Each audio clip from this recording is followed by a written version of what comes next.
The heat sensor flickered. Border Outpost Ridge 7 sat 30 miles east of the Big Bend crossing, where Texas dirt met Mexican stone, and the only thing separating two nations was a fence that rattled in the wind. The outpost was not much to look at. Concrete bunkers half buried in caliche soil, rusted antenna arrays, a water tower that groaned when the temperature dropped. 12 soldiers called it home. None of them wanted to be there. Captain Daniel Shaw stood in the Tactical Operations Center, staring at the thermal display. The screen glowed green and black, a digital ghost world rendered in heat signatures. 12 shapes moved across the southern quadrant, human-sized, human-paced, moving north toward the fence line. Shaw keyed his radio, tone flat, professional. Contact, south sector, 12 signatures, range 400 meters. The response came fast, boots on concrete, gear rattling, voices clipping short as men shifted from boredom to action in the space of a heartbeat. Master Sergeant Cole Briggs appeared beside Shaw, forearms like knotted rope, jaw set in a permanent scowl. Standard intercept? Shaw nodded. Briggs moved, the kind of man who did not need orders twice. Outside, the night was cold. Desert cold, the kind that crept through body armor and settled in the bones. The fence line stretched into darkness, chain link topped with razor wire catching starlight in jagged glints. 4 soldiers took position, rifles up, night vision active, breathing controlled. The 12 signatures kept moving, steady, predictable. Then they vanished, not scattered, not running, gone. Shaw leaned closer to the thermal display, eyes narrowing. The screen showed empty ground. No heat, no movement, nothing. What the hell? Briggs' voice came through the radio, rough and low. They were right there. Shaw toggled between modes. Infrared, motion detection, standard optical. Every feed showed the same thing.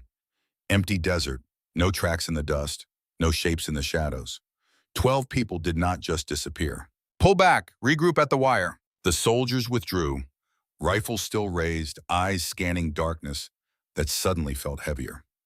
Briggs returned to the TOC, sweat beating on his temple despite the cold. Sir, I've seen coyotes move groups across. I've seen cartel runners. I've never seen anything like that. Shaw said nothing. He rewound the footage, watched the 12 signatures approach, watched them blink out of existence like someone flipped a switch. No explanation, no sense. He saved the file, tagged it priority, sent it up the chain.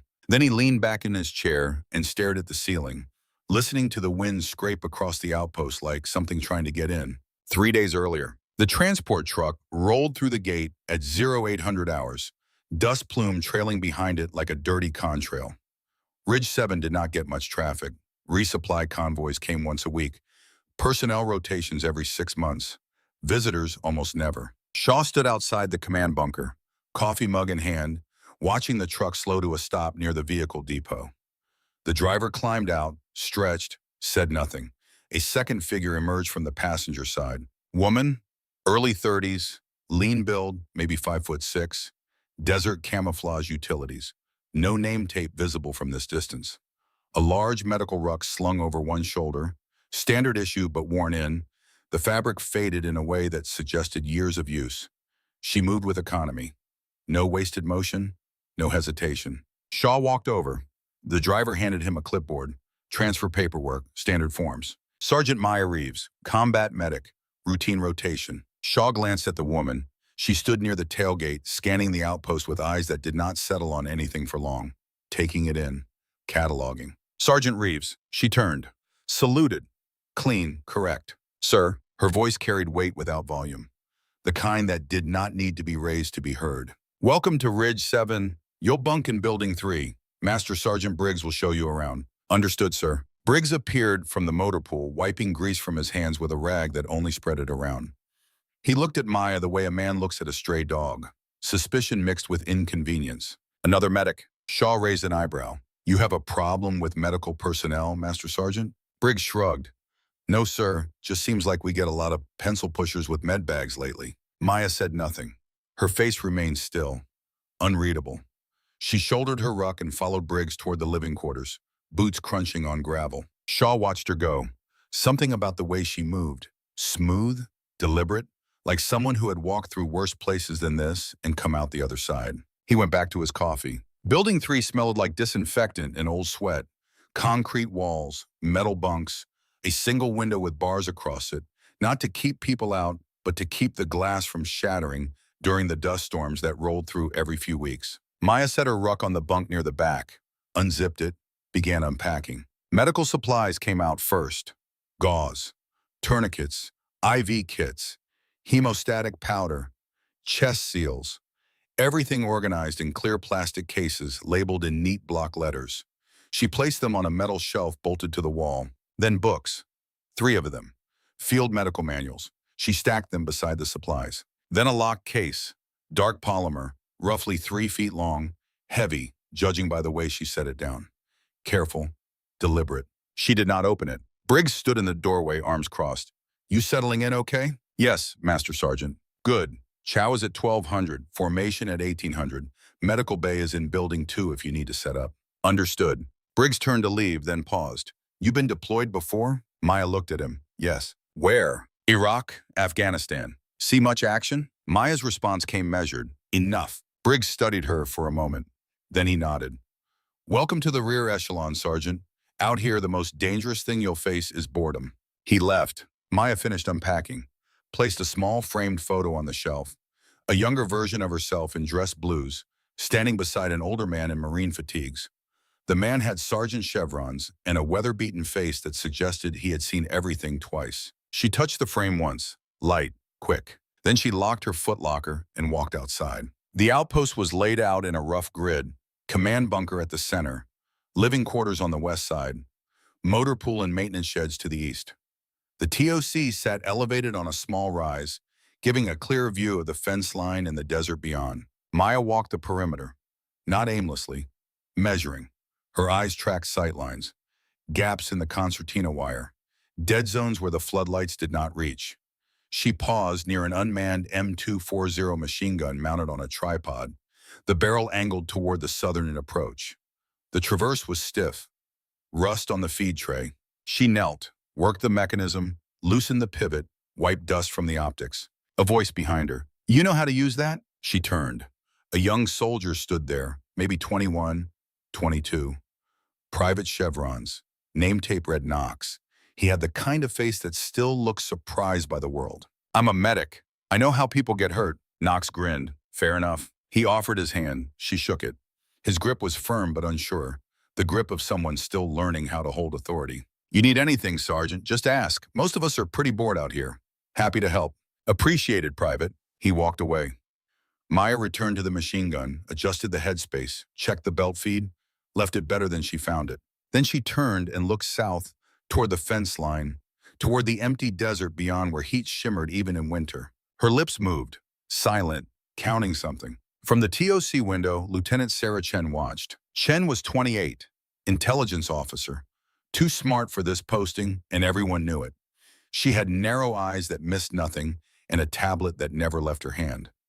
She took a photo of Maya standing near the machine gun, zoomed in, saved it. Then she opened an encrypted message app and typed, "Asset arrived. Confirming ID." She sent it. The reply came 30 seconds later. "Observe, do not engage, report deviations." Chen closed the app, looked back outside. Maya was gone. That evening, Private Tyler Knox twisted his ankle during a routine perimeter patrol, stepped wrong on loose rock, went down hard. By the time he limped back to the outpost, the joint was swollen and hot to the touch. He sat outside the medical bay, boot unlaced, grimacing every time he moved. Maya appeared in the doorway, saw him, did not ask questions, just knelt and placed her hands on either side of the ankle, fingers pressing gently, testing for fractures. "Can you rotate it?" Knox tried, hissed through his teeth, a little. She pulled a compression wrap from her kit, began binding the joint with smooth practice motions. Firm pressure, even tension. "You've done this before." "I'm a medic. It's the job." She finished the wrap, secured it with metal clips, stood. "Ice for 20 minutes every 2 hours. Elevate when you sleep. If it's not better in 3 days, tell me." "Yes, Sergeant." Knox paused. "Thanks." Maya nodded and walked back inside. Knox sat there staring at the wrap. Something about the way she moved. The certainty, like she had done this 1,000 times in 1,000 worse places. He pulled his boot back on, limped toward the barracks. From across the compound, Chen watched, took another photo, Saved it. Day one passed into night. The temperature dropped. Wind picked up, carrying dust that scraped against every surface. The soldiers of Ridge 7 settled into routines older than memory. Guard rotations, equipment checks, card games in the rec room. Maya sat alone in her bunk, reading a field manual by the light of a small LED lantern. The locked case rested on the floor beside her bed, untouched. Outside, the desert stretched in every direction, vast and empty and indifferent. And somewhere in that emptiness, 12 signatures had vanished. Day one evening. The shot came at 1945 hours. Private Hendricks was on tower duty, scanning the southern approach through thermal binoculars, half asleep on his feet. The round hit the sandbag 2 inches from his head. He dropped. Instinct, training, terror. The crack of the rifle followed a half-second later, distant, sharp. Contact south. Ridge 7 exploded into motion. Sirens, shouts. Soldiers pouring from barracks with rifles and body armor half-fastened. Shaw burst from the command bunker, already keying his radio. Sitrep. Hendricks, still flat on the tower platform, voice shaking. Sniper fire. South Ridge. Single shot. Casualties? Negative. Near miss. Shaw scanned the ridge line through his own optics. Nothing visible. Just rock and shadow and a sky turning purple with twilight. Briggs appeared at his elbow. Suppression fire? Negative. One shot could be random. Could be probing. We return fire, we give away positions. Smart. Briggs did not like it, but he understood. The soldiers spread out. Defensive positions. Eyes on the southern perimeter. Minutes passed. Silence. Then a second shot. This one hit the radio antenna mounted on the TOC roof, 800 meters away. The antenna sheared clean, sparks flying as the coaxial cable snapped. Shaw felt something cold settle in his gut. That was not random. That was precision. All personnel, take cover. We have a trained shooter. The team pulled back, filtering into hardened positions. Briggs moved low and fast, years of muscle memory taking over. He slid into a bunker, pressed his back against the concrete, breathing hard. Maya was already there. She knelt near the firing slit, medical bag open beside her. But her eyes were not on the bag. They were on the desert, fixed, unmoving. Briggs stared at her. You should be in the aid station. Maya's gaze remained locked on the ridgeline. That's not random fire. That's probing. Briggs blinked. How would you know? She finally turned. Her expression remained neutral, controlled. I read the after-action reports. Briggs wanted to say something. Did not. Something in her eyes stopped him. Shaw's voice crackled over the radio. All stations, hold fire. Maintain defensive posture. Wait for my command. Maya stood, walked to the bunker entrance. Where are you going? I need air. Briggs almost stopped her. Almost. But she moved with the kind of authority that made rank irrelevant. He let her go. Outside, Maya walked 20 feet from the bunker. Stopped. Turned south. The ridgeline was a dark smudge against a darkening sky. No movement, no shapes. Her lips moved again, silent counting. Her eyes tracked invisible lines across the terrain. Distance, elevation, wind. From the TOC, Chen watched through a telephoto camera, zoomed in on Maya's face, captured the moment her expression shifted. Just slightly, recognition. Chen switched to thermal imaging, scanned the ridgeline where Maya was looking, saw nothing. But she saved the angle, marked it on the map. Maya turned and walked back inside. Her hand, hanging loose at her side, trembled once. Just once. Then it was still. Hendricks was brought down from the tower, shaking, pale. Maya met him at the medical bay. Shoulder wound. The round had clipped him after all, tearing through the outer deltoid. Not deep, not fatal, but bleeding. She cut his uniform away, packed the wound, applied pressure. Her hands moved with mechanical precision. No hesitation, no wasted motion. Hendricks stared at the ceiling, jaw clenched. Is it bad? You'll live. She irrigated the wound, sutured it closed. 12 stitches, neat and even, dressed it with gauze and tape. Hendricks watched her work. You've done this a lot. Maya offered no response. She finished the dressing, administered antibiotics, wrote notes on a medical chart. Keep it clean. Change the dressing every 12 hours. If you see red streaks or feel heat, tell me immediately. Yes, Sergeant. She stood, walked to the sink, washed blood from her hands. The water ran pink, then clear. Briggs appeared in the doorway. How is he? Stable. He can return to light duty in 48 hours. Good. Briggs looked at Maya. That was fast work. It's the job. Briggs nodded slowly. Then he left. Maya dried her hands, stared at her reflection in the small mirror above the sink. The face looking back was tired, older than 32, eyes that had seen things they could not unsee. She turned away. That night, Shaw called a briefing. The key personnel gathered in the TOC Briggs. Chen, Knox, 3 others. Maps spread across the table, coffee going cold in styrofoam cups. Shaw pointed to the ridgeline on the map. 2 shots, both precision, 800-meter range, low-light conditions. This is not cartel harassment. This is professional. Chen stood. I have intel. All eyes turned to her. She pulled up satellite imagery on her tablet, showed the group. Cartel compound, 15 kilometers south of the border. Heavy presence, fortified structures, and according to a classified source, possible POW holding. Shaw leaned closer. POWs are people? Unconfirmed, could be bait. Briggs crossed his arms. How did you get this intel, Lieutenant? Chen met his gaze. Classified source. Silence. The kind of silence that carried weight. Shaw straightened. We report this up the chain. Wait for orders. No one moves without authorization. The group dispersed. Chen stayed behind, tapping on her tablet. Shaw watched her. You want to tell me what you're really looking at? Chen hesitated, then turned the tablet toward him. A file, heavily redacted, a name visible at the top. Phantom Protocol. Shaw read the visible lines. His expression did not change, but his jaw tightened. Does she know you know? Chen shook her head. Not yet. Keep it that way. Chen closed the file, walked out. Shaw sat alone in the TOC, staring at the maps, staring at the ridgeline, staring at the compound 15 kilometers into Mexico where someone might be holding American prisoners. He poured himself more coffee. It was cold. He drank it anyway. Maya lay in her bunk, staring at the ceiling. The locked case sat on the floor within arm's reach. She had not opened it, had not touched it. But she knew what was inside. Outside, the wind picked up. Dust rattled against the windows. Somewhere in the distance, a coyote called. Another answered. The desert had its own language. Maya had learned it years ago. Learned to read the silences between sounds.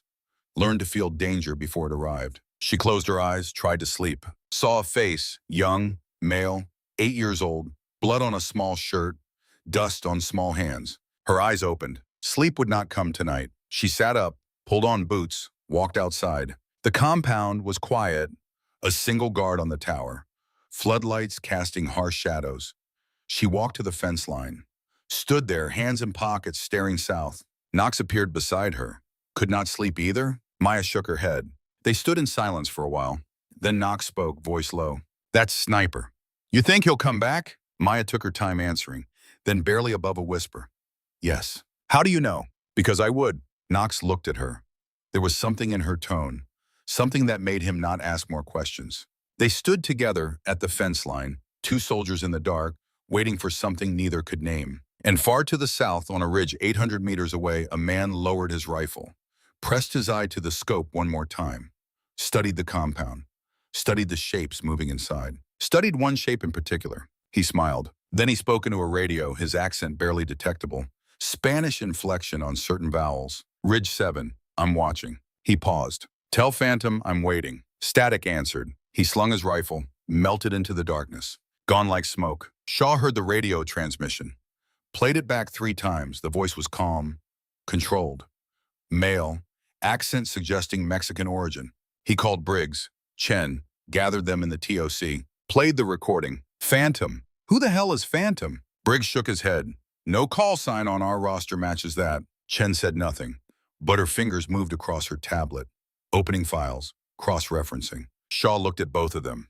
If someone out there knows that name, and if they're targeting this outpost, I need to know why. He waited. Chen finally spoke. I'll look into it. You do that, Lieutenant. The briefing ended. Shaw stayed at the radio, listening to static, listening for another transmission that did not come. Outside, Maya walked back to her bunk, past the TOC, saw the lights on inside, saw shadows moving against the windows. She did not stop, reached her quarters, closed the door, locked it, knelt beside the polymer case. Her hand rested on the latch, trembling, not from fear, from something older, something deeper. She did not open it.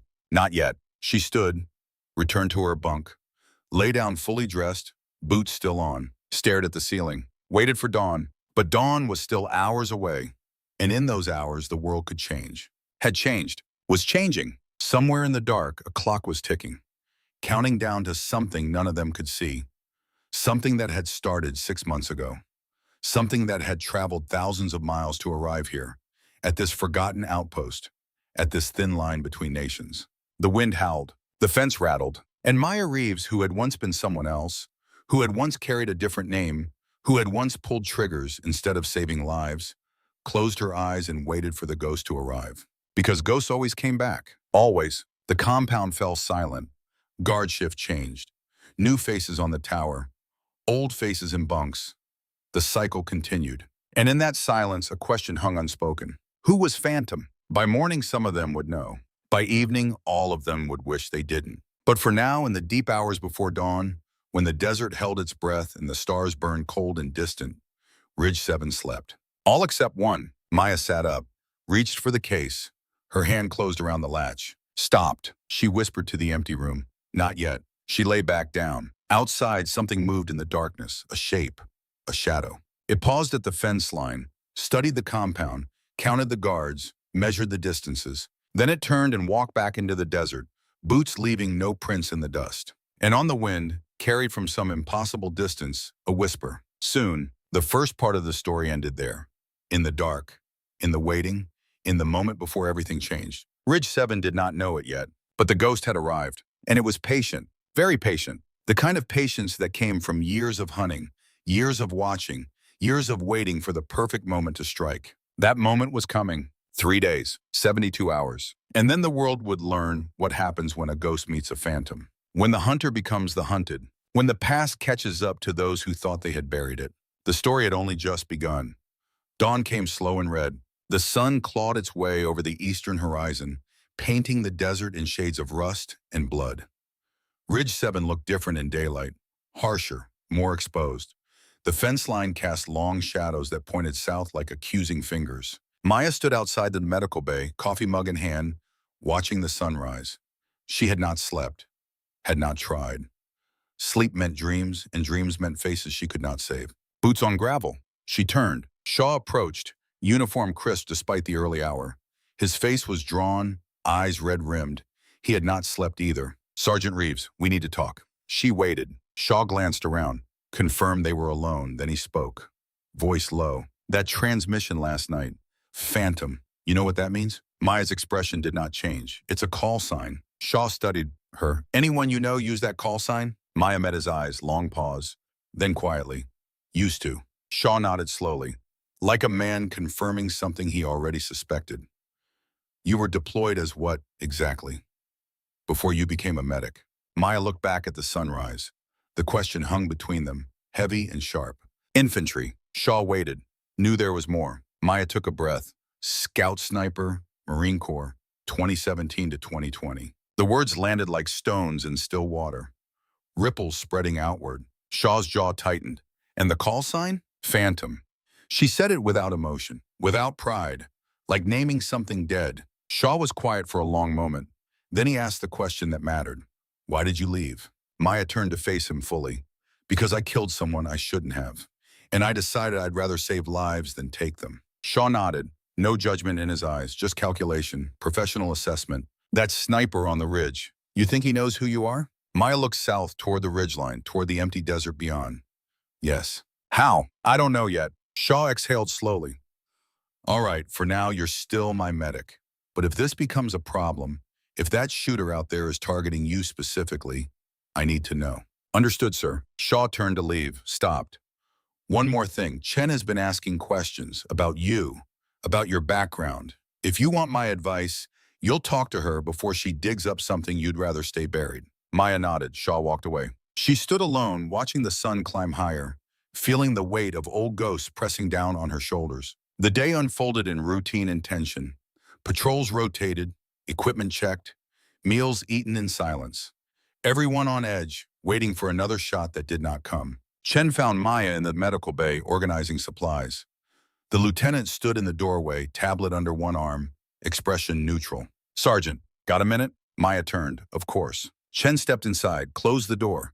The click of the latch sounded loud in the small space. I've been reviewing personnel files, standard security protocol, and yours is interesting. Maya continued sorting gauze packages. How so? It's thin, 3 deployments, commendations for medical valor. But before 2020, there's almost nothing, like you didn't exist. Everyone has a pass, Lieutenant. Chen sat on the exam table, legs dangling. That's just it.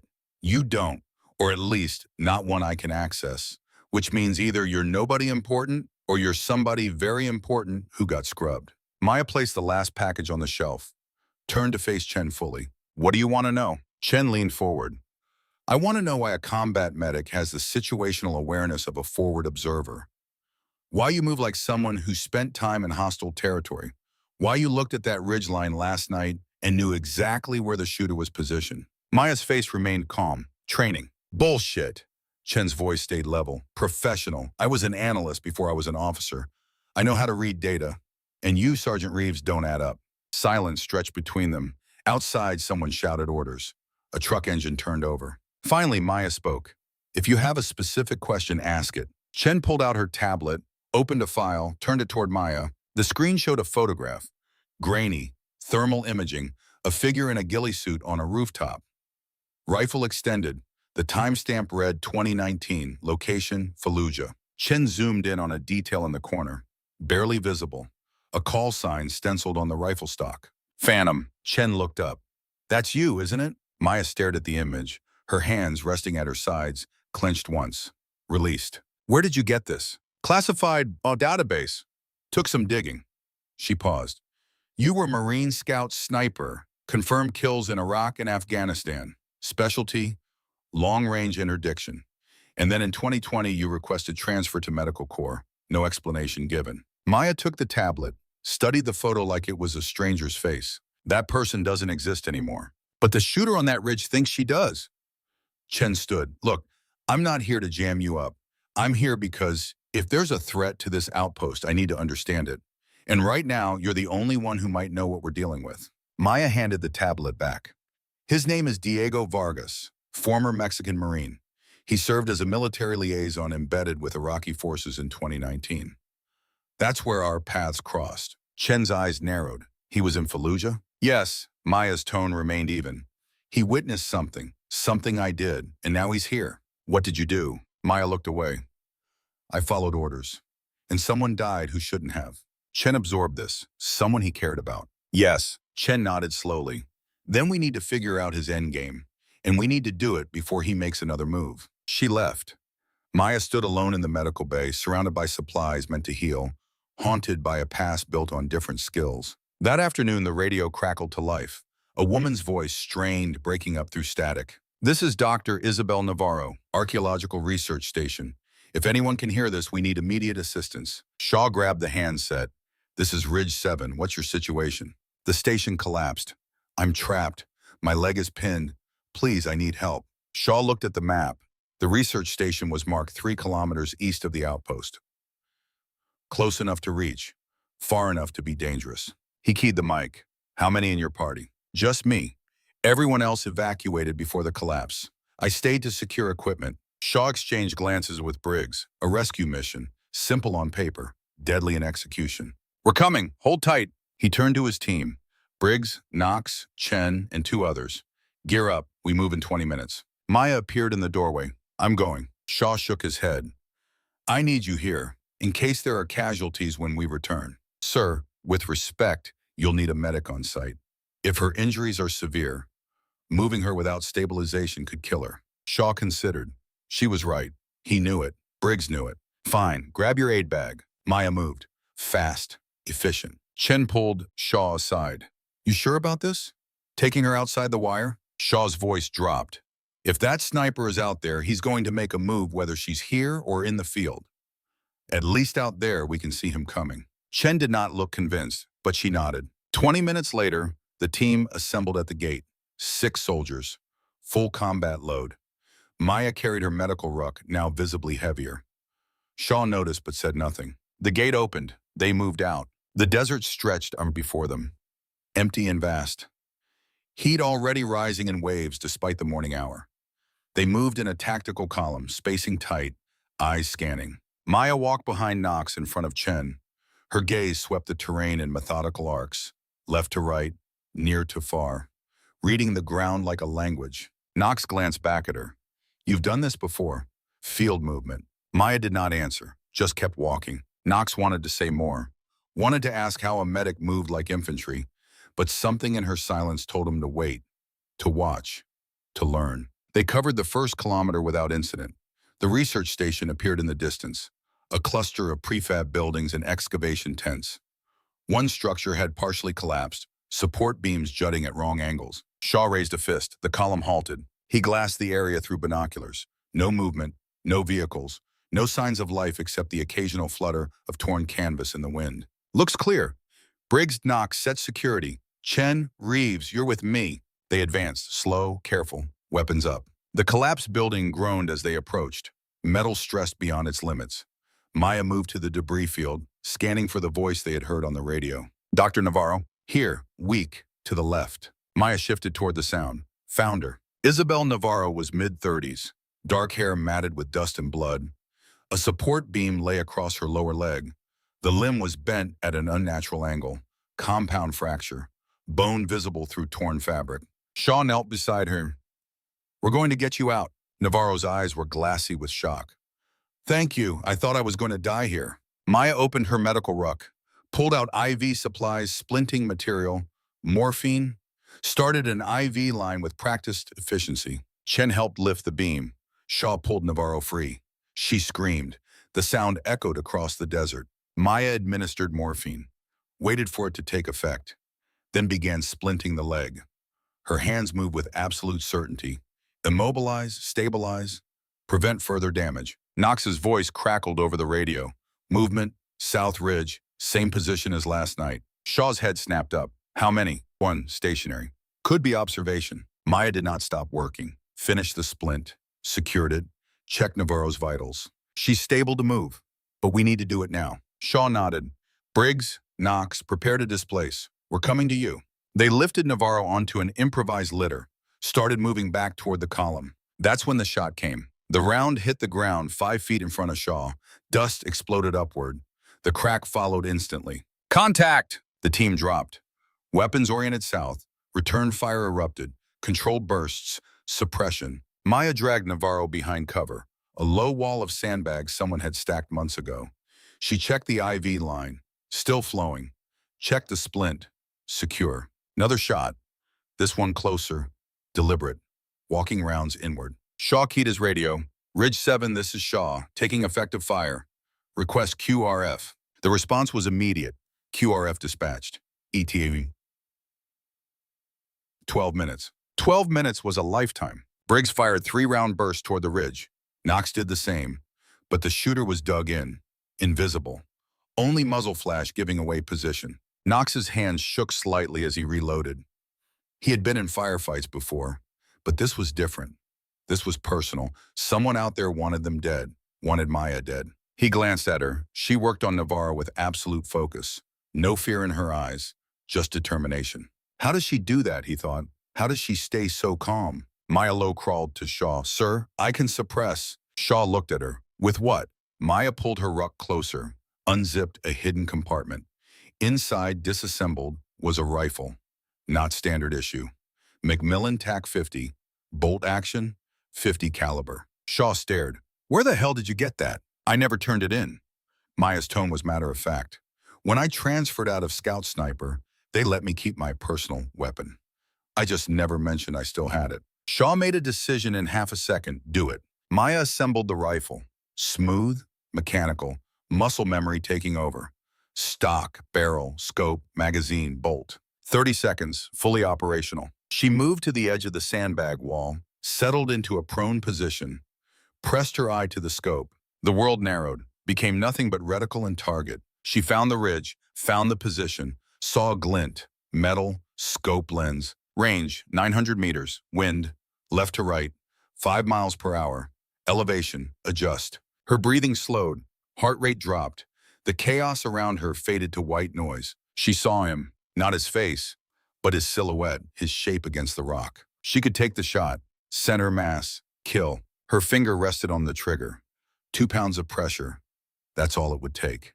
But she did not fire. Instead, she adjusted aim. 6 inches right, fired. The 50 caliber round punched through the air with a sound like thunder. Downrange, rock exploded exactly where she aimed, 6 inches from the target's position. The return fire stopped. Maya fired again.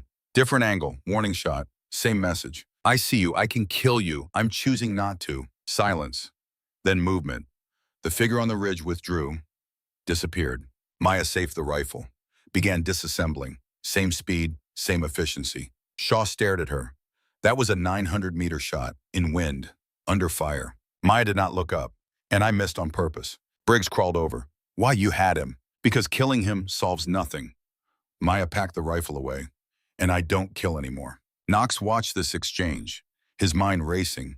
She could have ended it, could have saved them all the trouble, but she chose mercy. Why? What kind of soldier chooses mercy in the middle of a firefight? The kind, he realized, who had seen too much death, who carried too much weight. The kind he wanted to become. The QRF arrived. Armored vehicles, additional personnel. They loaded Navarro and extracted the team without further incident. On the ride back to Ridge 7, Chen sat across from Maya, studying her, calculating. You could have ended this. Why didn't you? Maya looked out the window at the passing desert. Because I've ended enough. Knox sat beside Maya, silent, thinking. He had joined the army to make a difference, to help people, but he had always thought that meant carrying a rifle, fighting enemies. Watching Maya, he realized there were other ways to fight, other ways to make a difference. Maybe the strongest soldiers were the ones who knew when not to pull the trigger. That night, Shaw called an emergency briefing. Command bunker, doors closed, only key personnel. He stood at the head of the table. His face was grim, resolved. I just got off the phone with JSOC, Joint Special Operations Command. They've confirmed actionable intelligence on a cartel compound 15 kilometers south of here. Chen pulled up satellite imagery on the main screen. The compound appeared, fortified, multiple buildings, guard towers. Shaw continued. 4 American citizens, Border Patrol agents, captured 3 weeks ago during a routine interdiction. They're being held here. Briggs leaned forward. What's the timeline? Task Force Greystone is coordinating extraction, but they need 72 hours to stage assets, get approval through channels. Knox spoke up. What do we do in the meantime? Shaw looked at Maya. We keep the cartel occupied, keep them from executing those prisoners while we wait for the cavalry. And how do we do that? Briggs asked. Shaw pulled up helmet cam footage from the rescue operation, showed Maya's shots, the precision, the restraint. We have something they want, someone they want. He gestured to Maya, Sergeant Reeves, or as the shooter knows her, Phantom. The room went silent. Chen was the first to speak. You want to use her as bait. Not bait. Distraction. Shaw's voice was firm. Diego Vargas is hunting her specifically. If we position her strategically, make him think she's vulnerable, he'll focus on her instead of those hostages. That's a suicide mission, Briggs said flatly. Shaw shook his head. It's calculated risk. Sergeant Reeves has proven she can hold her own against Vargas. She's the only one here who can match him shot for shot. We use that. Buy time, keep him occupied until task force arrives. Maya had been quiet, now she spoke. I'll do it. Shaw looked at her. You understand what I'm asking? Yes, sir. You're asking me to be the target instead of those agents. To draw fire. To keep Vargas focused on me. Exactly. Maya nodded. Then I'm in. Knox stood. I'm going with her. Shaw started to object. Maya cut him off. I work better with a spotter. If Private Knox is willing, I'll take him. Shaw studied Knox. The young soldier met his gaze. Steady, no hesitation. Knox felt his heart pounding. He was volunteering to walk into danger, to put himself between Maya and a professional killer. But he had made his choice. He would not let her face this alone. All right. Shaw's voice cut through Knox's thoughts. You two are forward observation. Briggs, coordinate defensive positions here. Chen, maintain comms with Task Force Command. We hold for 72 hours, then this is over. The briefing ended. People filed out. Maya stayed behind. Shaw approached her. This is voluntary. You can say no. I know. Then why say yes? Maya looked at the satellite image still on the screen. The compound. The guard towers. 4 people trapped inside. Because 6 years ago I killed someone I shouldn't have. And every day since I've been trying to make up for it. She turned to Shaw. If I can save 4 lives by risking 1, that's a trade I'll make. Shaw nodded. Understood. Just make sure you come back. Maya did not promise anything, just walked out. Knox caught up with her outside. Sergeant, why'd you agree to this? Maya kept walking. Because it's the right thing to do. Even if it gets you killed, especially then. Knox fell into step beside her. You know something? For a medic, you've got a pretty messed up sense of self-preservation. Maya's lips twitched, almost a smile. Welcome to the infantry, Private. They walked in silence toward the armory, began prepping gear for the next morning. Knox's mind would not stop racing. He was scared, terrified if he was honest, but he was also determined. He thought about his family back home, his mother, his younger sister. What would they think if they knew what he was about to do? Would they be proud, or would they think he was a fool? He did not know, but he knew one thing. Maya Reeves was willing to die to save people she had never met. That was the kind of soldier he wanted to be. That was the kind of man he wanted to become. Chen found Maya an hour later, outside, alone, staring south. Can I ask you something? Maya turned. Go ahead. That shot today, 900 meters, wind, under fire. That's not something you learn in basic medic training. No, it's not. Chen stepped closer. I pulled your full file. Took some doing, black ink everywhere. But I found enough. She paused. You weren't just scout sniper. You were top of your class. Instructor-level marksman, recommended for advanced schools. Maya said nothing. And then in 2020, you walked away. Requested immediate march transfer. No explanation. Just gone.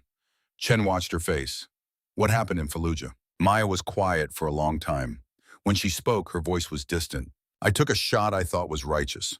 Thought I was saving lives. Turns out I was wrong. Chen waited. Maya continued. The target was supposed to be a bomb maker. High value, Asson. Lots of American blood on his hands. Intel said he was using a child as a human shield. Standard procedure was to engage. Did you? Maya nodded. One shot, killed them both. Chen absorbed this. But it wasn't a human shield. Number. Maya's voice was barely audible. The building was collapsing. He was trying to save the boy. I killed them for trying to survive. Silence stretched between them. Chen spoke carefully. That's why you won't kill Vargas, even though he's hunting you. Maya met her eyes. I've taken enough lives. I won't add to that count unless there's absolutely no other choice. Chen nodded slowly. For what it's worth, I think you're doing the right thing. Not many people would choose mercy over survival. Mercy isn't survival. Maya turned back toward the south. It's atonement. Chen left her there, alone with the desert and the stars and the weight of 6 years' worth of ghosts. Far to the south, on the ridge under the same sky, Diego Vargas lay prone behind his rifle. Scope trained on Ridge 7, watching. He had seen the warning shots, felt them pass within inches of his position, understood the message. She could have killed me, chose not to. He spoke into his radio, Spanish, low. The compound, status? The reply came back. 4 prisoners secured, no issues. Good. Increase guard rotation. Americans will move within 72 hours. Understood. Vargas lowered the radio, returned his eye to the scope, found the small figure standing outside the medical bay. Too far to see her face, but he knew it was her. Phantom. After all these years, he remembered Fallujah, remembered serving as liaison to Iraqi forces, remembered his friend Khalid, a good man, a contractor, not a fighter, remembered the day Khalid died, the rooftop, the shot, the child falling. Remembered holding Khalid's hand as he bled out, listening to him whisper about his nephew, about Omar, about how he had tried to save the boy from the collapsing building. Remembered the rage, the grief, the burning need for justice. He had spent 6 years tracking her, learning her movements, waiting for the right moment. And now here she was, offering herself as a target, as bait. He smiled, not with joy, with something colder. You think you can save them. You think sacrifice will erase what you did. He adjusted his scope, breathed slow. But some debts can't be repaid. Some blood can't be washed away. He settled in, prepared to wait, patient, professional. Because tomorrow, the real hunt would begin. And this time, mercy would not be an option. The night deepened, temperature dropped, wind picked up, carrying dust and the smell of creosote. Maya finally went inside, lay on her bunk, did not sleep. Knox lay in the bunk across from her, eyes open, staring at the ceiling. You awake? He asked quietly. Yeah. You scared? Maya thought about it. Terrified. Knox turned his head, looked at her. Me too. Good. Fear keeps you sharp. They lay in silence, then Knox spoke again. That story you told Chen about Fallujah, the kid. What about it? You think Vargas knew them? The people you shot? Maya closed her eyes. I think he did. I think that's why he's here. So this is personal for him. For both of us. Knox processed this. If it comes down to it tomorrow, if you have to choose between your life and his, what will you do? Maya opened her eyes, stared at the dark ceiling. I don't know. You should know. I know I should, but I don't. Knox nodded. Then I guess we'll find out together. Yeah, I guess we will. They fell silent. Outside, the guard changed. Boots on gravel, radio chatter, the normal sounds of a military outpost at night. But nothing felt normal anymore. Something had shifted, something had changed. The hunt was on, and by morning, someone would bleed. The only question was who. Maya finally drifted into uneasy sleep, dreamed of rooftops and dust and small bodies falling. Woke before dawn, sweating, heart racing. Knox was already up, gear packed, rifle cleaned. He looked at her. Ready? Maya sat up, pulled on boots, checked her medical bag, checked the case with the Macmillan. Ready as I'll ever be. They walked out together. The sky was starting to lighten, gray becoming blue, stars fading. Briggs met them at the motor pool, Humvee loaded, Chen in the passenger seat with a tactical radio. Shaw appeared, handed Maya a frequency card. Command net. You get in trouble, you call. We'll come running. Maya took the card.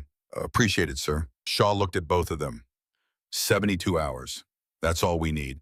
You hold out that long, task force handles the rest. And if Vargas makes a move before then, Knox asked, then you do what you have to do. Shaw's voice was firm. But you come back alive. Both of you. They loaded up. Briggs drove. 30 minutes east to a series of low hills Shaw had identified as good overwatch positions. The terrain was rough, rocky, good concealment, multiple egress routes. They unloaded. Briggs and Chen helped carry gear to the final position. Then they left. Maya and Knox were alone. They dug in, sandbags, camouflage netting, just enough to break up their silhouette against the skyline. Maya set up the Macmillan, 50 caliber, effective range over a mile. Knox set up a spotting scope, M151, 20 power magnification. By midday they were set. Knox glassed the southern approach, saw nothing but heat shimmer and empty ground. How long do we wait? Maya settled behind her rifle. As long as it takes. Hours crawled by. Sun climbed, temperature rose.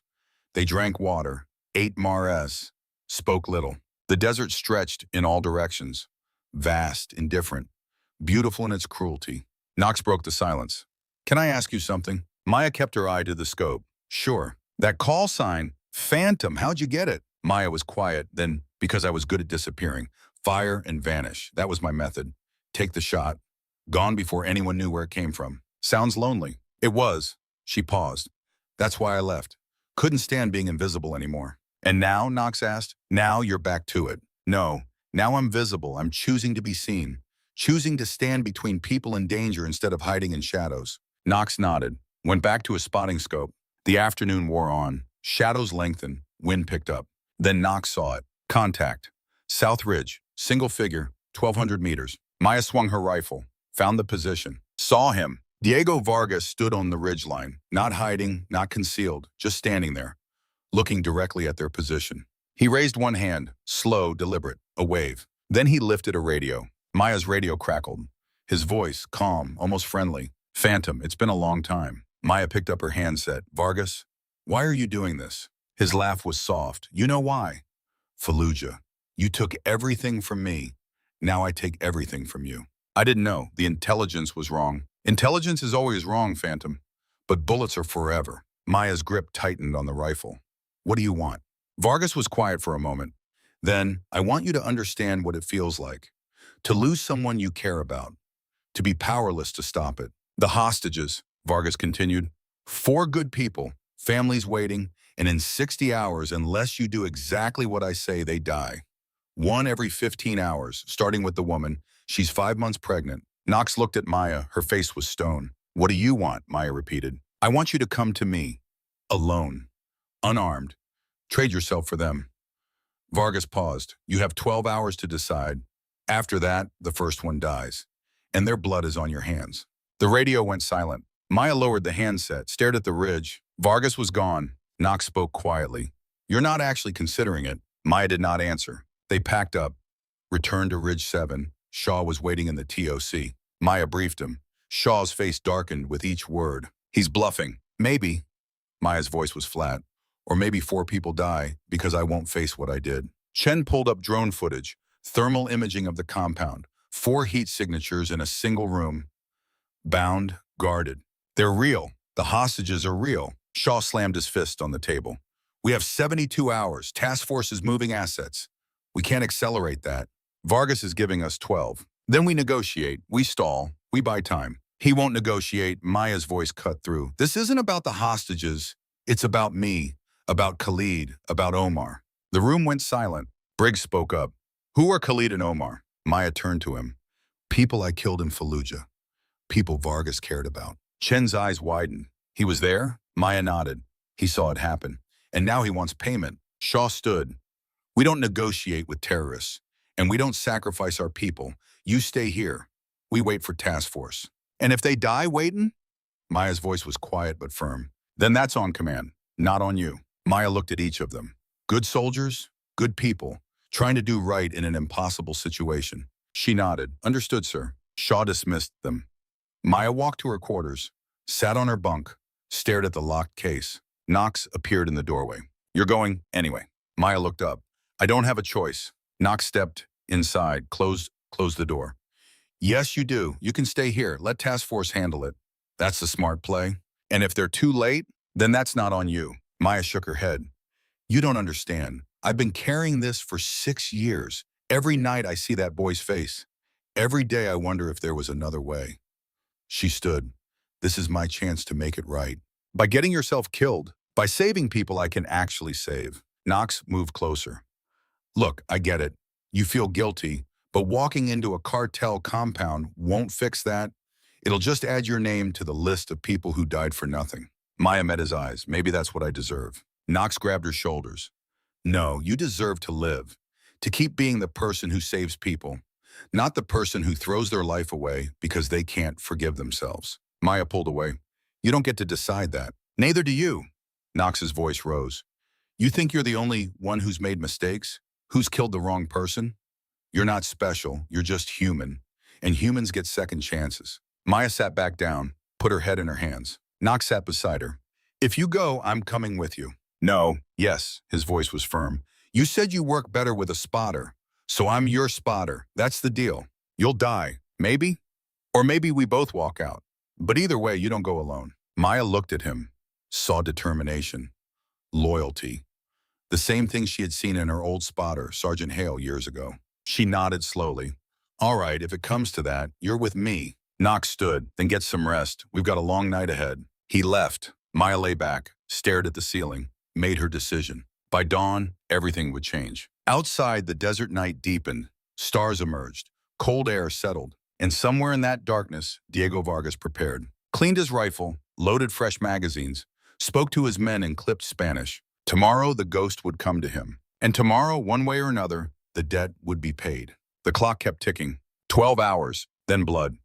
The clock read 0400 hours when Maya opened her eyes. She had not been asleep, just lying still, waiting for the moment when waiting became action. Knox sat on the edge of his bunk across the room, lacing boots in the dark. He looked up when she moved. You sure about this? Maya swung her legs over the side, reached for her own boots.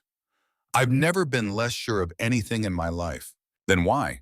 Because being sure doesn't matter. Doing what's right does. They dressed in silence. Combat utilities, body armor, load-bearing vests, magazines, medical supplies, water. Everything they would need for what came next. Maya opened the locket case. The Macmillan TAC-50 gleamed dull in the pre-dawn light. She assembled it with practiced hands. Muscle memory older than her decision to stop killing. Knox watched. You really think he'll let them go? Maya loaded the magazine, racked the bolt. I think he'll honor his word. Whatever else he is, Vargas is a professional. And if he doesn't, then we adapt. Knox pulled on his helmet, adjusted the chin strap. That's not much of a plan. Maya slung the rifle, looked at him.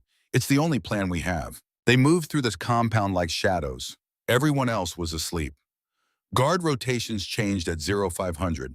They had 30 minutes. The Humvee sat in the motor pool, keys in the ignition. Standard practice in case of emergency. Disqualified. Maya climbed into the driver's seat.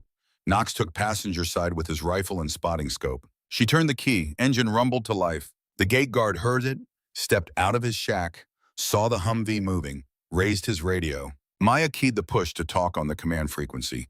Tell Shaw we had to move early. Vargas accelerated the timeline. We're going to get those people back. She did not wait for a response, just drove. The gate opened.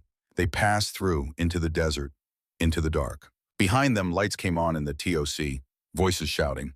But by then, they were already gone. The drive took 40 minutes. South, then east.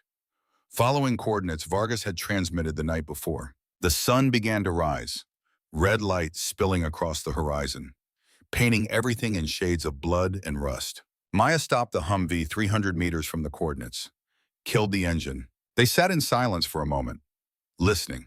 The desert was quiet, no birds, no wind, just stillness. Knox glassed the area through his scope. I see the compound, 2 buildings, guard towers, maybe 20 hostiles visible. Maya pulled out her binoculars, studied the layout, memorized distances, angles, dead zones. There, Knox pointed. South building, 2nd floor, 4 signatures through thermal. The hostages. Maya lowered the binoculars, looked at Knox. You don't have to do this. You can drive back. Tell Shaw what happened. Knox shook his head. I'm your spotter. Where you go, I go. Maya wanted to argue, wanted to tell him to save himself.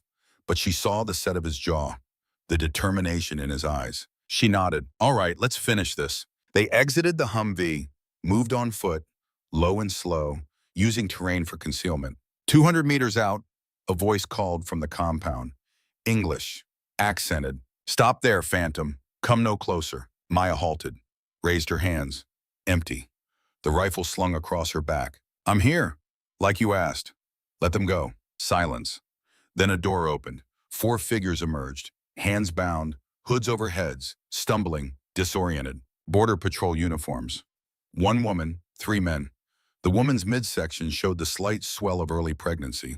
Guards pushed them forward, rough, uncaring. Maya's hands clenched, forced herself to stay calm. Vargas appeared, tall, lean, dark hair going gray at the temples. He carried a rifle, not aimed, just held ready. He looked at Maya across the distance, recognition in his eyes. 6 years. You look different. So do you. Vargas smiled. Not warmly, we both carry our scars. He gestured to the hostages. They walk. You stay. Fair trade. How do I know you'll honor it? Vargas tilted his head. Because unlike your government, I keep my word. The guards cut the bindings, pushed the hostages forward. They stumbled, started walking, uncertain, afraid. Maya watched them come, counted steps, 100 meters, 75, 50. The woman looked up, saw Maya. Hope flickered in her eyes. Keep walking, Maya said quietly. Don't stop. Don't look back. The hostages passed her, kept moving toward the Humvee. Knox met them, helped them inside, started the engine. Maya stood alone now, facing Vargas, facing 20 armed men, facing the weight of 6 years. Your turn, Vargas called. Walk forward. Slowly, Maya took a step, then another. Each one felt like walking toward a cliff edge. Behind her, the Humvee engine revved. Knox was leaving, taking the hostages to safety. Good. That was good. She kept walking. 50 meters from the compound, Vargas raised his hand. Stop. Maya stopped. Vargas studied her. You came alone. I didn't think you would. I gave you my word. Words are cheap. Actions matter. He lowered his rifle slightly. Why didn't you kill me yesterday? You had the shot. Maya met his gaze. Because I've killed enough people. I won't add to that count unless there's no other choice. Even when the person wants you dead, especially then. Vargas was quiet. Then he spoke, his tone shifting, softer. Khalid was my friend, my brother. We served together in the Mexican Marines before I left, before circumstances brought him to Iraq. Maya's breath caught. You were there. Vargas nodded. I was serving as military liaison, embedded with Iraqi forces in Fallujah. 2019, I was there the day he died. The pieces fell into place. Maya felt the weight of it settling over her. I didn't know. The words felt hollow, inadequate. Vargas agreed. You didn't. You followed orders. That's what soldiers do. Following orders doesn't absolve me. No, it doesn't. Silence stretched between them. The sun climbed higher, heat already building. Vargas spoke again. Do you know how Omar died? Maya shook her head. I saw him fall, saw the blood. I assumed the worst. Vargas looked away. Toward the horizon, his voice became distant. He lived 3 more days in a field hospital. The building collapse had caused internal bleeding. Massive trauma. The doctor said he was dying from the moment the structure came down. Maya felt her chest tighten. Vargas continued, Your bullet hit Khalid's shoulder, through and through, non-fatal. The medics could have saved him easily. He paused. But Khalid refused treatment. He stayed with Omar, held his hand, told him stories, sang to him. Oh God, Maya's voice broke. He bled out slowly. Over those 3 days, he chose to spend Omar's last hours with him instead of saving himself. Maya's legs nearly gave out. So I didn't kill Omar, but I killed Khalid. Vargas looked back at her. You pulled a trigger based on false intelligence. Khalid was not a bomb maker. He was a civilian contractor. A good man, wrong place, wrong time. Like Omar, like all of us, Vargas' voice hardened. The war killed them, but you were the weapon it used. Maya felt tears burning, falling. I'm sorry, I know it doesn't change anything, but I'm sorry.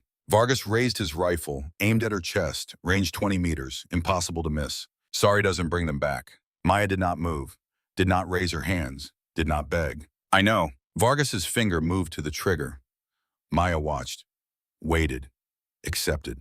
This was the price. This was the debt. She closed her eyes. A shot rang out. Maya flinched, waited for pain, for darkness. Neither came. She opened her eyes. Vargas stood with his rifle lowered, smoke drifting from the barrel.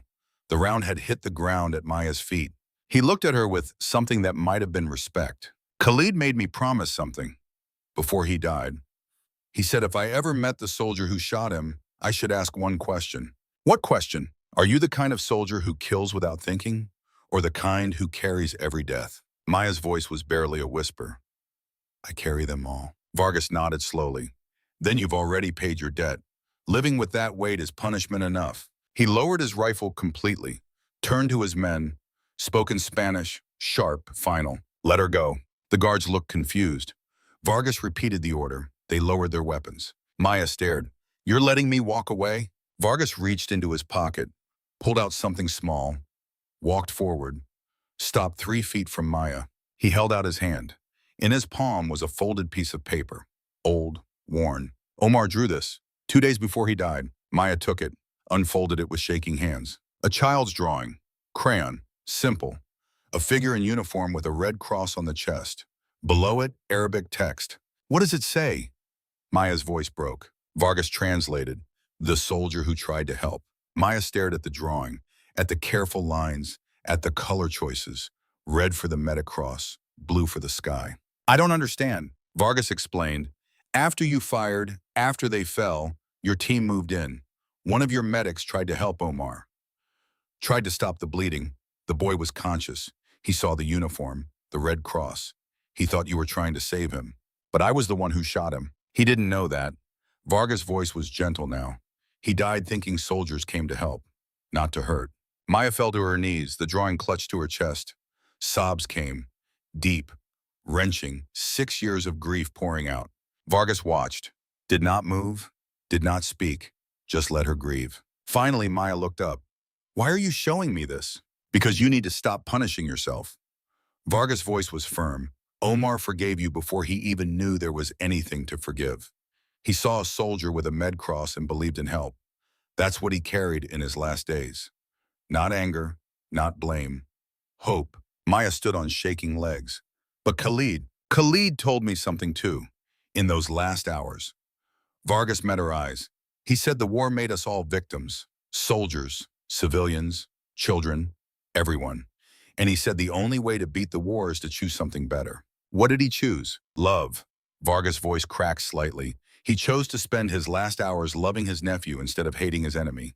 Maya folded the drawing carefully, put it in her pocket. What do I do now? Vargas shouldered his rifle. You live. You keep being the person who saves people instead of killing them. That's how you honor them. Not by dying, by living better. Maya nodded, turned, started walking. Each step felt lighter, like chains falling away. She made it 20 feet before Vargas called out. Phantom. She turned. If we meet again, it won't be as enemies. Maya almost smiled. Then what? Vargas looked at her for a long moment. 2 ghosts who chose to live. Maya nodded, turned, walked away. Behind her, Vargas watched until she disappeared into the desert. Then he spoke quietly in Spanish to his second in command. Pack up. We're moving north.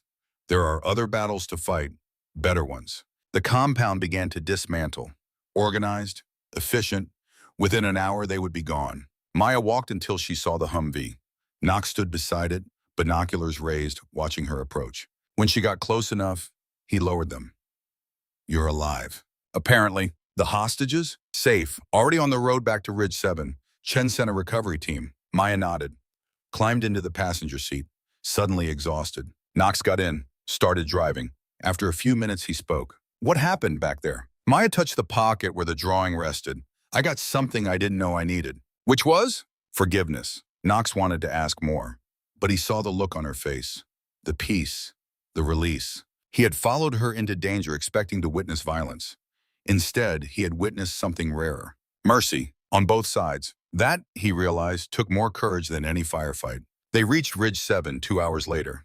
The gate opened. Shaw stood waiting. Maya climbed out, faced him, ready for consequences. Shaw's expression was unreadable. The hostages made it back. All four, safe, healthy. That woman is going to have her baby. Good. JSOC is asking questions. Why we launched an unauthorized rescue. Why we deviated from the plan. What did you tell them? Shaw almost smiled. I told them 2 of my soldiers saw an opportunity and took it, that they followed their training and their conscience, and that 4 American citizens are alive because of it. And they're recommending you both for commendation. Shaw paused. They're also recommending I write you up for insubordination. Fair. Shaw handed her a piece of paper. Official looking, lots of stamps. Maya read it. Reprimand for unauthorized engagement. Formal counseling note. No rank reduction. No brig time. Could have been worse. Much worse, Shaw agreed. You also saved 4 lives and prevented an international incident. That counts for something. Maya folded the paper, put it in her pocket next to the drawing. Understood, sir. Shaw looked at Knox. Private, hell of a first month. Knox nodded. Yes, sir. Get some rest. Both of you. Shaw turned to leave. Stopped. One more thing. Chen pulled satellite footage from the compound after you left. Vargas and his men moved north, across the border. Intel thinks they're going after a different cartel, the ones who were holding our people. Maya absorbed this. He's cleaning house. Looks like it. Shaw studied her. You made an impression. Or he just decided revenge wasn't worth the cost. Shaw nodded. Either way, this is over. Vargas is gone. The hostages are safe. And you're still here. He walked away. Maya stood in the compound, feeling the sun on her face, the wind in her hair. Alive. Present. Knox approached. You okay? Maya nodded. Yeah, I think I am. Knox smiled. For what it's worth, I learned something today. What's that?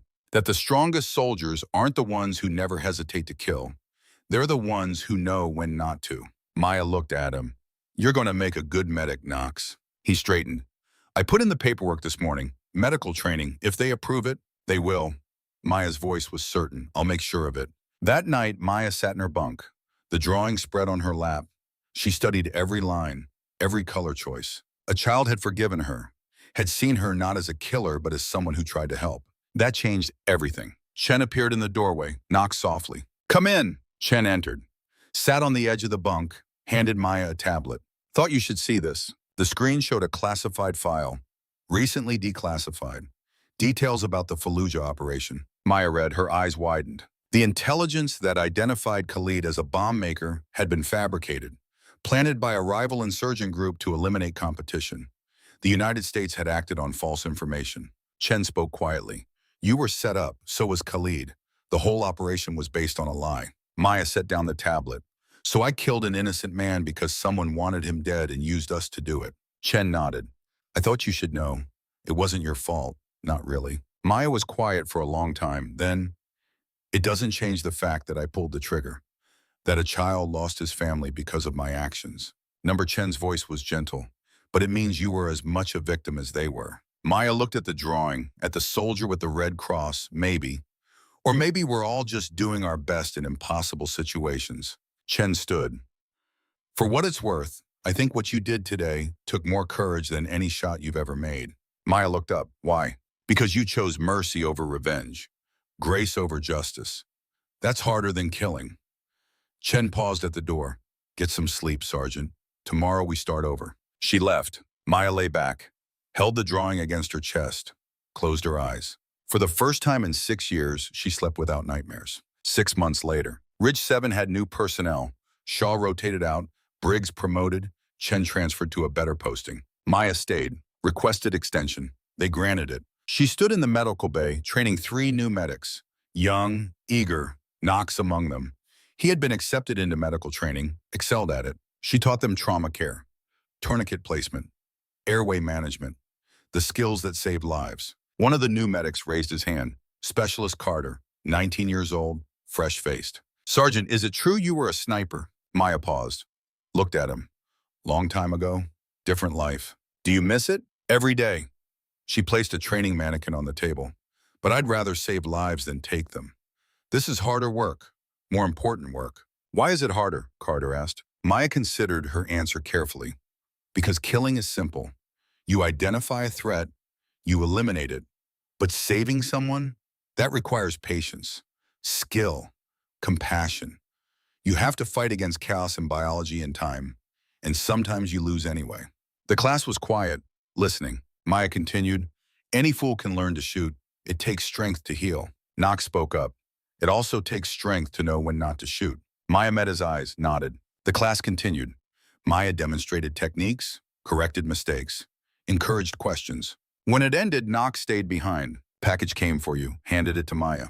"Unmarked box, no return address. Light." Maya opened it carefully. Inside was a spent rifle casing, 50 caliber, the kind fired from a rifle like hers. Engraved on the side in careful letters, "Phantom, the best enemy I never killed." Also inside was a photograph.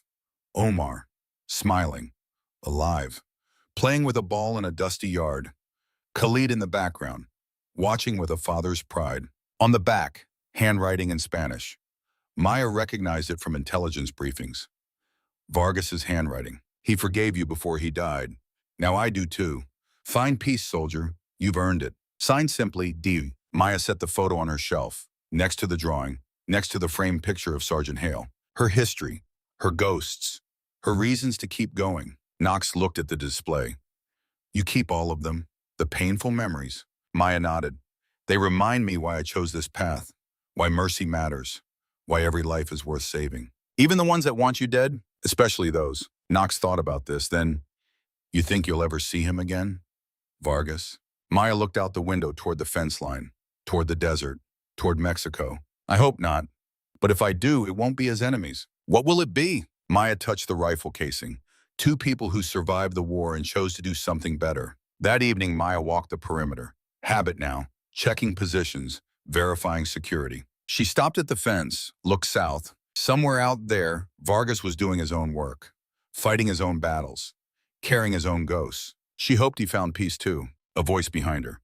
Briggs, now the senior enlisted advisor, running the outpost operations. "You good, Reeves?" Maya turned. "Yeah, just thinking. About second chances, whether we deserve them." Briggs stepped beside her. Looked south. "You saved 4 lives, let 4 families stay whole. That's worth something. So is taking 2 lives that didn't deserve to die." Briggs was quiet. "Then I don't know much about theology. But I know this. You can't change the past.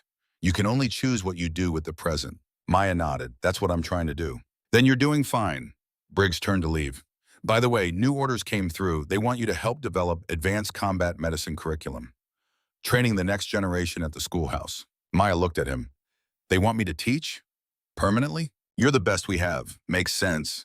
Plus, Knox put in a recommendation. Said you taught him more in 6 months than he learned in a year of formal training." Maya smiled. "Knox talks too much." Briggs laughed. "Kid's loyal. That counts for something." Maya thought about it. Teaching full-time, passing on not just skills but wisdom, not just how to save lives but why it mattered. "I'll do it." "Good." Briggs smiled. "World needs more people who know when to fight and when to heal." He walked away. Maya stood at the fence a while longer.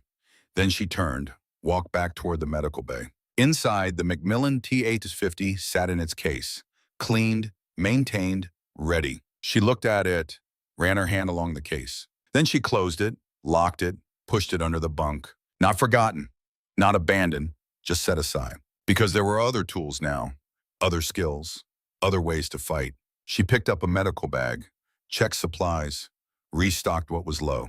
This was her weapon now. This was her fight. And she was winning, one life at a time. The next morning, Maya stood in front of a classroom.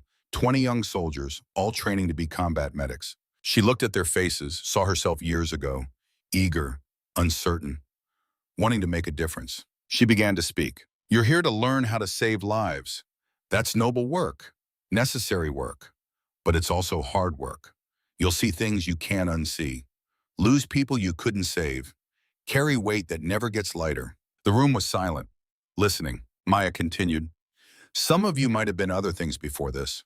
Infantry, artillery. Some might have skills you think you've left behind. She paused. I'm here to tell you those skills aren't wasted.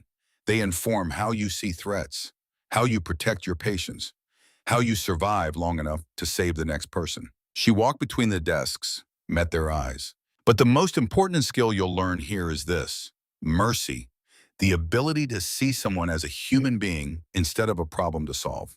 The ability to choose healing over harm even when harm would be easier. A hand raised, Specialist Carter. Sergeant, what if the person you're trying to save is the enemy? Maya smiled. Faint, sad. Then you save them anyway. Because once you start deciding who deserves to live based on what uniform they wear, you've lost something you can't get back. Carter nodded, wrote notes. Maya returned to the front of the class. You'll make mistakes. We all do. The question is what you do after. Do you let the mistakes define you, or do you learn from them and become better? She touched the pocket where Omar's drawing rested. Always there now. Always close. I've made mistakes. Big ones. Mistakes that cost lives. And for a long time, I thought the only way to make up for them was to die trying. The class was motionless, breathing quiet. But I was wrong. The way to make up for mistakes is to live, to keep showing up, to keep trying to do better, to save one more person than you hurt. She picked up a training mannequin, set it on the table. Now let's get to work. The class began. Maya taught, corrected, encouraged. And somewhere inside her, the ghosts were quiet. Not gone, never gone, but resting. Forgiven. That night, Maya wrote a letter. Pen and paper, old-fashioned. She addressed it to no one, or maybe to everyone. To Khalid, to Omar, to Vargas, to herself. She wrote about guilt and forgiveness, about mistakes and redemption, about choosing every day to be better than the worst thing you've ever done. She wrote until her hand cramped, until the words ran out. Then she folded the letter, put it in an envelope, did not seal it, because it wasn't finished. This story, this journey, there would be more chapters, more struggles, more chances to choose mercy over violence. And she would keep choosing, keep trying, keep saving, because that's what soldiers did, the real ones. The ones who understood that the hardest battles weren't fought with rifles. They were fought with choices, with compassion, with the decision to keep going even when giving up would be easier. Maya set the letter aside, picked up Omar's drawing one more time. The soldier who tried to help. That's who she was now, not Phantom, not the ghost who disappeared. Just Maya Reeves. Combat medic, teacher, survivor. Someone who had learned that the real courage wasn't in pulling the trigger. It was in choosing not to. She placed the drawing back on the shelf, turned off the light, lay down. And for the first time in 6 years, Maya Reeves felt something she thought she had lost forever. Hope. Not the bright burning kind, the quiet kind. The kind that whispered that tomorrow might be better than today. That she might save one more life. That she might earn one more day of peace. That she might eventually forgive herself completely. The desert night settled over Ridge 7. Stars emerged. Wind whispered across the fence line. And somewhere in that vast darkness, both north and south of the border, two soldiers who had once been enemies slept under the same sky. Both haunted, both healing, both trying to be better than the wars that had made them. The ghosts would never fully leave, but they didn't have to. Because some ghosts weren't meant to be exorcised. They were meant to be carried, remembered, honored. As long as they didn't stop you from moving forward. Maya Reeves had learned that lesson the hard way. But she had learned it, and that made all the difference. The story ended there. Not with glory or medals or parades, but with a woman in a bunk in a desert outpost, holding a child's drawing, choosing to wake up tomorrow and save another life. That was enough. That was everything. Some debts can never be repaid. Some ghosts can never rest. But some warriors choose to save more than they destroy. That choice is the real victory. And for Maya Reeves, combat medic, former sniper, keeper of ghosts, that victory was just beginning. What haunts me most about Maya's story isn't the 900-meter shot. It's the one she didn't take. At 32, carrying 6 years of guilt, she faced her demon, rifle loaded, enemy in sights, 4 hostages depending on her. She chose something harder than revenge. She chose to live and keep healing. Veterans, I need your wisdom. Have you faced a moment where not acting took more courage than acting? If this story moved you, subscribe. Every tale I tell honors the quiet professionals who choose the harder right. What would you have done at 900 meters?